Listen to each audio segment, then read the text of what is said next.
You're watching Drake Queen Gaming. Enjoy the video. Hey guys and gals, Never here from Drake Queen Gaming. It's something on Twitter, the Gaming Drag. Today I'm coming back at you another Let's Play episode of Mice T, Sylvia's Path. So yeah, let's go ahead and jump right back in, shall we? Alarm chain you were up, and let's go. Alright. Are you ready? I certainly hope so. Alright. 1, 2, 3. Open my eyes and see... Peggy! Margaret, dearest! We rushed toward each other in an embrace, experiencing the uncanny sensation of hugging one's own body. I was so worried about you. I thought something terrible happened to you. Please don't be mad I kept working with Sylvia at the con instead of fixing this right away. No, it was my fault for insisting the show go on. It was dreadfully reckless of me. But I made that decision. No, I distinctly remember making that decision. We think back to how much we felt in control. Wait, I remember doing everything since meeting Julie. Me too. I thought I might have kicked you out somehow. That's what I thought too. As confusing as it is, everything points to our initial hypothesis. So we did merge. We must have. So, does that put your mind at ease then? Hearing Sylvia's voice boom inside her head is a jarring reminder of her presence. Yeah, I was sick at the thought of losing her. Me too.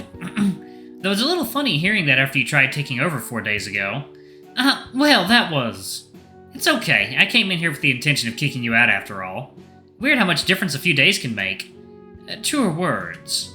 We sigh in relief. We had no idea just how nervous we felt until we felt some solace.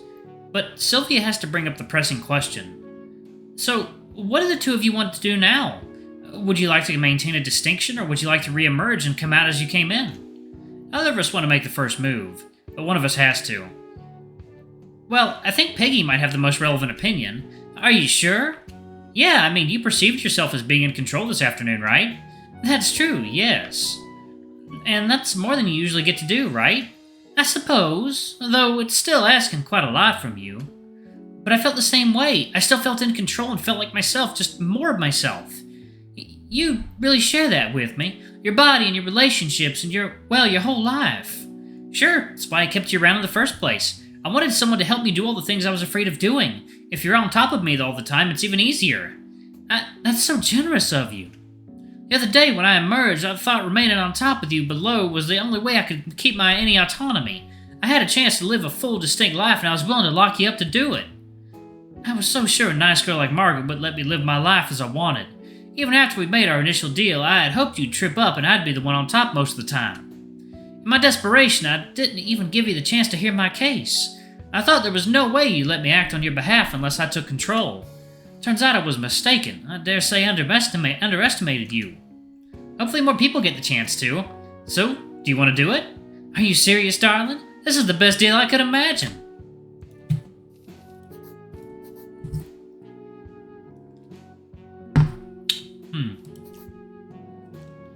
Much nicer than a daily constitutional. We both chuckle. Very well then. We can put the two of you back together. We both smile at the idea. First, though, I'd like to ask if there's something I should call you once we do. I feel like simply calling you Margaret isn't going to express the totality of who you are. Oh dear, I hadn't thought of that. Oh, yeah, I guess that would be sort of lopsided. We both stand in thought for a moment. Oh, I know, you called me Maggie a few times these last few days. Maybe that makes sense. When you called me that, it felt like the personality we created was a joint effort with you pushing me to be a bit more than I was already. You certainly have a way of making things sound poetic. I was mostly teasing you. Well, looks like it backfired, and now it's your name too. We share a quick laugh. Is that amenable to both of you? Yeah, it's appropriate if nothing else. Let's bring you back then. Would you like to do anything before we leave? Aww. It seems silly to do anything like say goodbye considering we'll be coming up together, but missing the chance for one last hug seems unfitting. We wrap our arms around each other in a warm embrace. Thank you, Margaret. Thank you, Peggy. We release and take a step back, and ready to receive our instructions. Alright, we're gonna put you back to how you were before you came in here. First, we'll have you look into each other's eyes. We both stare back at one another. They're the same eyes I've walked into every day in the mirror, but behind them is a whole new part of the person I'm about to become. An entire new self is awaiting me. Now, I want you both to close your eyes again. We want to recombine those memories and conceptions. We close our eyes and once again see the two sets belonging to each of us. Bring them together again. Make the new whole that you built together. The two sets draw back and toward each other, mingling and overlapping. It's quicker this time, now that there's no need for separation. Every bit is just as relevant as the next. In no time, they're all mixed, and the retracting gems contain all it's supposed to. As my memories and feelings merge, I feel my physical self coalescing as well. It feels like we're hugging again, but the borders between ourselves start to fade as I take on Peggy as she takes on me. Oh, wow. The distinctions and divisions melt into a blinding light of openness as the reaction of our unity is catalyzed by Sylvia's words. Put all those thoughts and ideas into one person. Make her the ultimate amalgamation of all the best parts of you. The new me formed in the forge of my subconscious burns bright, until all at once the heat and light vanishes and I'm left alone and singular. My hands are clasped together instead of holding onto the other me. So maybe not much has changed after all. If you're done, let's bring you back out of your subconscious mind. We feel ourselves growing, rushing up and out of the cavern inside us. Back. The sanctum of our subconscious is left far behind as we return to the world. Back. I return to Sylvia's apartment around us, the floor beneath us, and Sylvia's eyes in front of us. Back. I open my eyes and see Sylvia's scaled, smiling face. How you doing, Maggie? I'm wonderful. God, I didn't know who I was there for a second, but now I'm me.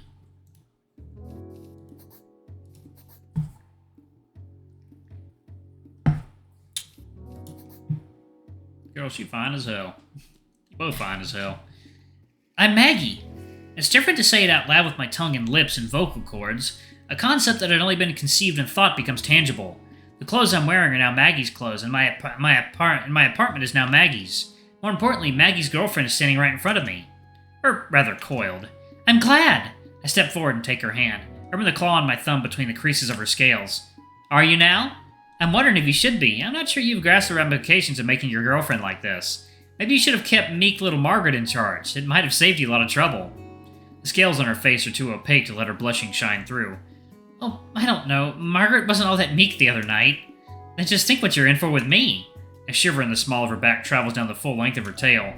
It takes a couple of seconds. Like what? I take the other hand and rest it on the cool, hard surface where her tail meets her hips. You'll find out soon enough. But first, I thought I'd share an observation I made earlier today. Oh? Well, what's that? It's about what you said this morning, about wanting to cover up so you weren't flashing the whole convention all day. My precious girlfriend wanted to preserve her modesty, didn't she? Of course, what kind of woman do you take me for? I flash my fangs. The kind who goes around without underwear on all day. Her tail coils tightly around itself. Well, I really didn't have any options for that. My claws find the ridge of one of her bands and front traces between them. I suppose not, but you still went through with it. Went through with performing all day with nothing between throngs of people and the slit that holds your pretty little snake ticks except for a single layer of fabric. Her fang bites her lip hard enough to nearly draw blood. I mean, I covered up a lot. Shh. Don't worry, Sylvia. I'm on your side. You had to spend the whole day with your beautiful girlfriend dressed up like this with her tits, ass, and tail out, and you couldn't let yourself get aroused, could you? Much too easy to see your excitement with nothing holding them in place, huh? Sylvia twists her tail, the tip rising in a nervous spiral. Yeah. I move my claw underneath her skirt, inching closer to where her womanhood lies hidden. My, that must have been dreadfully frustrating. I simply can't imagine. It was tough, yeah. My poor little serpentine princess. I must do something about all that pent-up energy, don't you think? Next use of hypnosis, I'm gonna skip that for now. Maggie coaxes Sylvia two pieces out of her, then tosses her on the couch. Sylvia initiating. Oh god. Sylvia reveals this will be her first time. Oh wow, okay. Sylvia uses her hypnotic powers to initiate sex and eventually commands Maggie to. Okay. Damn. Well, that's pretty cool. That's pretty good. Day 7. Trajectories. And gonna need a pass behind. It's midway through the afternoon when the final attendee steps out from behind the booth curtain. The con itself ended at noon, and most of the other booths are already disassembled or just about to be.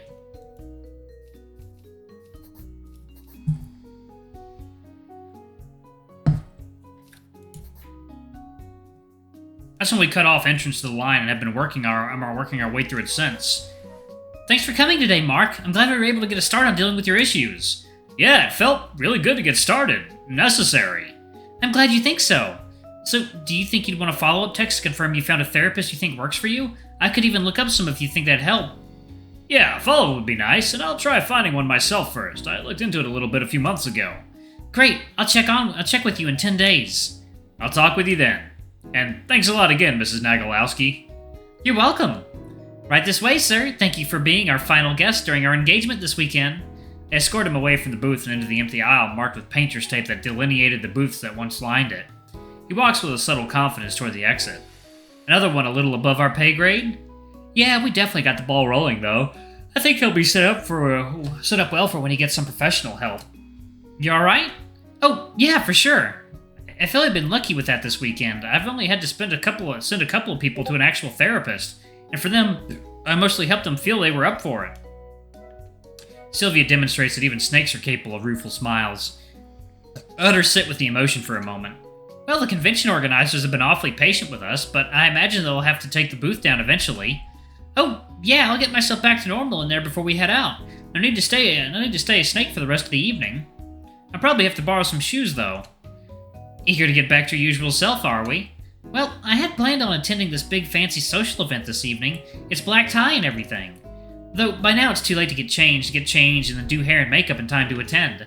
I could probably miss one event and still stay a socialite. Then why hurry? Why the hurry? We saw the benefits of that body of yours last night, after all. Maybe. I'll probably drink some more tea. Later. At some point. She glances over at the booth where she spent most of the last 2 days. It just seems like, well, this is the end of this whole episode. Probably time to stop playing dress-up. Her sniff travels all the way up her serpentine snout. I step forward to put a hand on her arm. I must say, I never expected you to be the sort to turn down dressing up. She chuckles enough to prevent her first tear. Yeah, but this is the last time I'll do this for a while. At least until next year when the convention comes again. Why wait that long? What else would I do? You do it full time. Sylvia's eyes are so wide I get the best look at her pupils yet. Like, do this as a job? Why not? You seem to have a knack for it after all. But we're gonna run out of tea at some point, right? You don't think you can do the same thing without it? I think you'll be almost as adept without its aid. You think? I know. Hasn't this been some of the most fulfilling work you've ever done? I suppose. She runs through her memories of the last few days.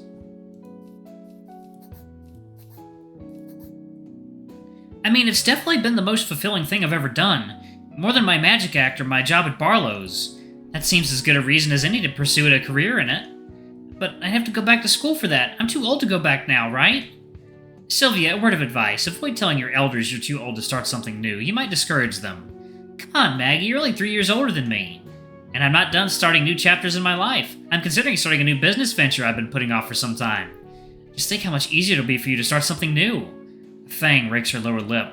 I mean, I guess I could look into a counseling degree. And with your new diligent persona, you'll get through it even easier than before. My new what? She only needs a few seconds of me grinning to catch on. Oh, right. God, it's been a few days since I've been a spicy apple. The full length of her body tenses and her tail scrapes against carpet as she goes rigid. She emerges from the episode back to her old self. I should really take a load off after all this work, huh? I wouldn't mind helping you do so. So, still want to turn back for the evening? Nah, I should try out being a full snake at least once. And give me at least one more night to sleep in your coils. It's been doing wonders for my back. I do love seeing my slinky mink girlfriend all curled up in me. We embrace and Sylvia's brave enough to wrap some of her tail around my ankles. Shall I call your chariot then? Yeah, they might have a few luggage carts free this late. Day 11. Meet your new friend, same as your old friend. Oh, alright y'all, I'm actually going to pause it right there. Thank y'all so much for watching. Don't forget to like, comment, subscribe, ring that notification bell. Alright y'all, I am heading out for the night. I love you all, and I'll see y'all in the next video. Bye-bye!